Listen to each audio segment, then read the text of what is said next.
नमस्कार, मैं हूं एक्टर अमरराज गुप्ता और आप सब देख रहे हैं आपका अपना शो आ न्यू स्टोरी। और इसमें हम आज बात करने वाले हैं एक बड़ी सेलिब्रिटी का, एक बड़ी शख्सियत का, एक महान कलाकार का, जिसका नाम आपने सुना तो जरूर होगा लेकिन आप गेस नहीं कर सकते।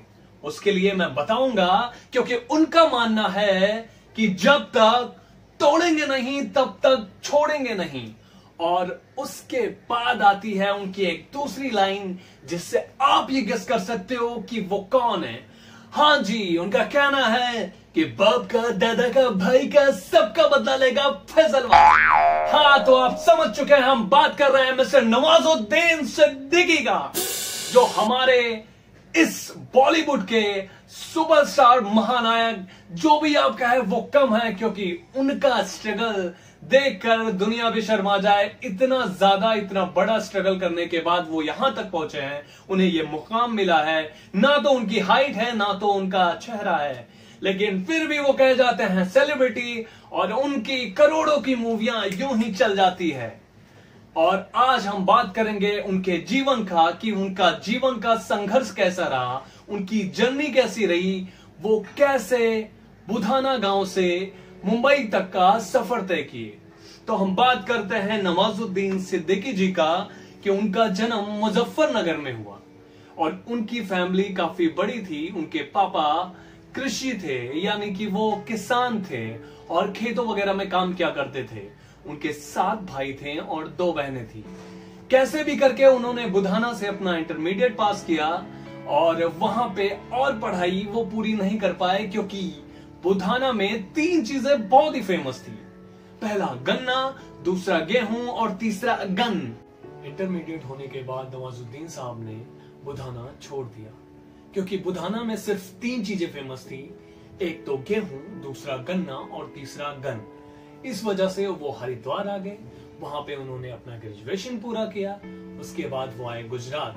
वहां पर उन्होंने की केमिस्ट की जॉब, मगर 3-4 महीने बाद ही उन्हें लगा कि ये वो गलत कर रहे हैं। वो बचपन में नाटक करते थे और उन्हें शौक था एक्टिंग का, लेकिन बचपन में जब वो किसी से या कहीं भी पूछते थे कि क्या मैं एक्टर बन सकता हूँ, क्या मैं हीरो बन सकता हूँ, तो लोग उन्हें यह कहकर टाल देते थे कि सर, आप अपनी शक्ल देखिए, आईने में एक बार शक्ल देखिए कि एक्टिंग कौन करते हैं, वो हीरो होते हैं, 6 फुट लंबे होते हैं, बॉडी बिल्डर होते हैं। लेकिन नवाज साहब को इससे कोई फर्क नहीं पड़ा।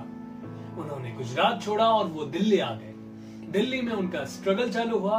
उन्होंने साक्षी थिएटर ज्वाइन किया और उसके बाद वहां उनकी मुलाकात हुई मनोज वाजपेयी साहब और अपने सौरभ शुक्ला साहब। वहां से उन्होंने उनके साथ थिएटर किया। बाद में वो एनएसडी में आ गए और 1996 में एनएसडी पास आउट करके वो फिर से दिल्ली में थिएटर करने लगे। जब कुछ टाइम उन्हें दिल्ली रास नहीं आई, 3-4 साल तक थिएटर करने के बाद, तो उन्हें लगा कि अब मुझे उड़ना चाहिए अपने सपनों के शहर में। तो वो वहां से आ गए मुंबई, और मुंबई में शुरू हुआ उनका स्ट्रगल। मुंबई में आने के बाद उनके सीनियर्स थे जो एनएसडी करके पहले से मुंबई आ चुके थे। उन्होंने उनसे शरण मांगी, उनसे कहा कि आप मुझे रहने के लिए जगह दो। तो उन्होंने क्या किया, सुनिए। उनके दोस्तों ने उनसे खाना बनवाया, उनसे बर्तन धुलवाए, इसकी बिहाफ पे उन्होंने उन्हें रखा। और यहां से शुरू हुआ नवाज साहब का स्ट्रगल। नवाज साहब को बहुत दिनों तक कोई काम नहीं मिला। वो काफी निराश हो जाया करते थे, लेकिन उसके बाद वो सीरियल में छोटे मोटे काम पाने लगे। एक 2 दिन का सीन, 3 दिन का सीन, जो हमारे यहाँ 1 डे 2 डे कहते हैं उसे। तो वो सब करने के बाद नवाजुद्दीन साहब को लगता था कि मेरा कुछ नहीं हो पाएगा। वो नोटिस नहीं होते थे, तो उन्हें लगा कि कुछ और करना चाहिए, मूवियों में ट्राई करना चाहिए। धीरे धीरे उन्होंने अपना स्ट्रगल बढ़ाया।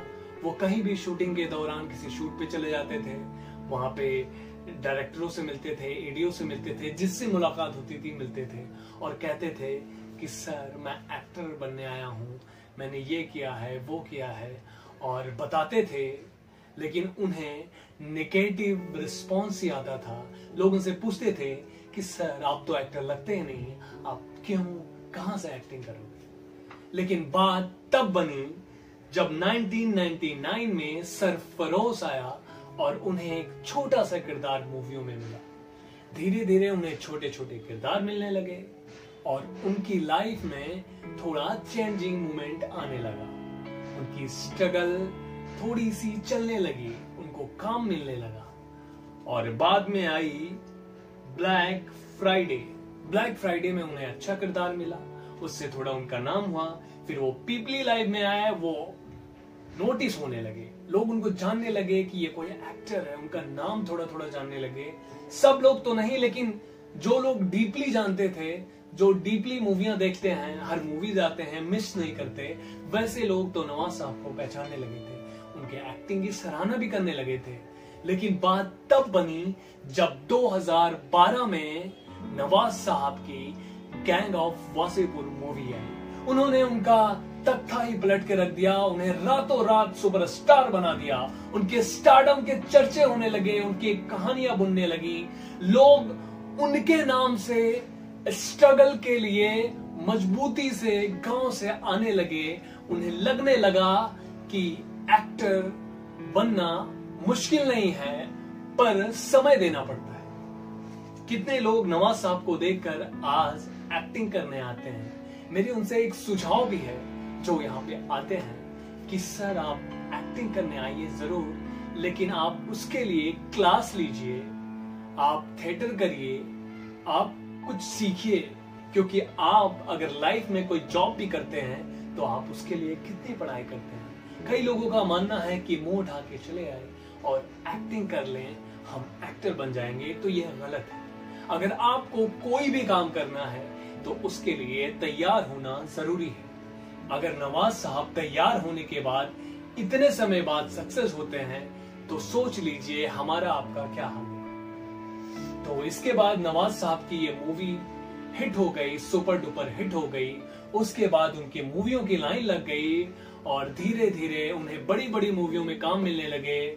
उनकी सलमान खान के साथ, सलमान भाई के साथ मूवी आई, बजरंगी भाईजान, किक मूवी, इन सब ने उन्हें कहां से कहां पहुंचा दिया।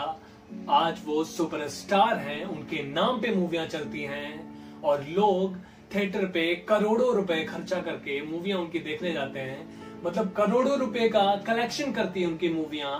तो आज वो हमारे आदर्श हैं और हर स्ट्रगलर अगर किसी का नाम लेता है तो वो नवाज साहब का नाम लेता है कि स्ट्रगल तो नवाज साहब ने किया है और अगर वो बने हैं तो हम भी बनेंगे, मेहनत करेंगे और जरूर कामयाब होंगे। मूवियों के बाद नवाज साहब की एक वेब सीरीज आई जिसने हर वेब सीरीज का रिकॉर्ड तोड़ दिया और वेब सीरीज देखने का नजरिया ही चेंज कर दिया, जिसका नाम था सेक्रेड गेम, जो काफी हिट हुआ, जिससे वो और भी फेमस हो गए और भी लोकप्रिय हो गए।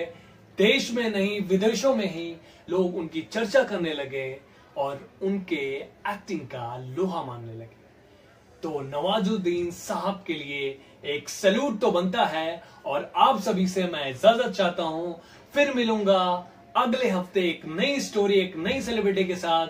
तब तक के लिए नमस्कार, आदाब, सत श्री अकाल, बाय बाय।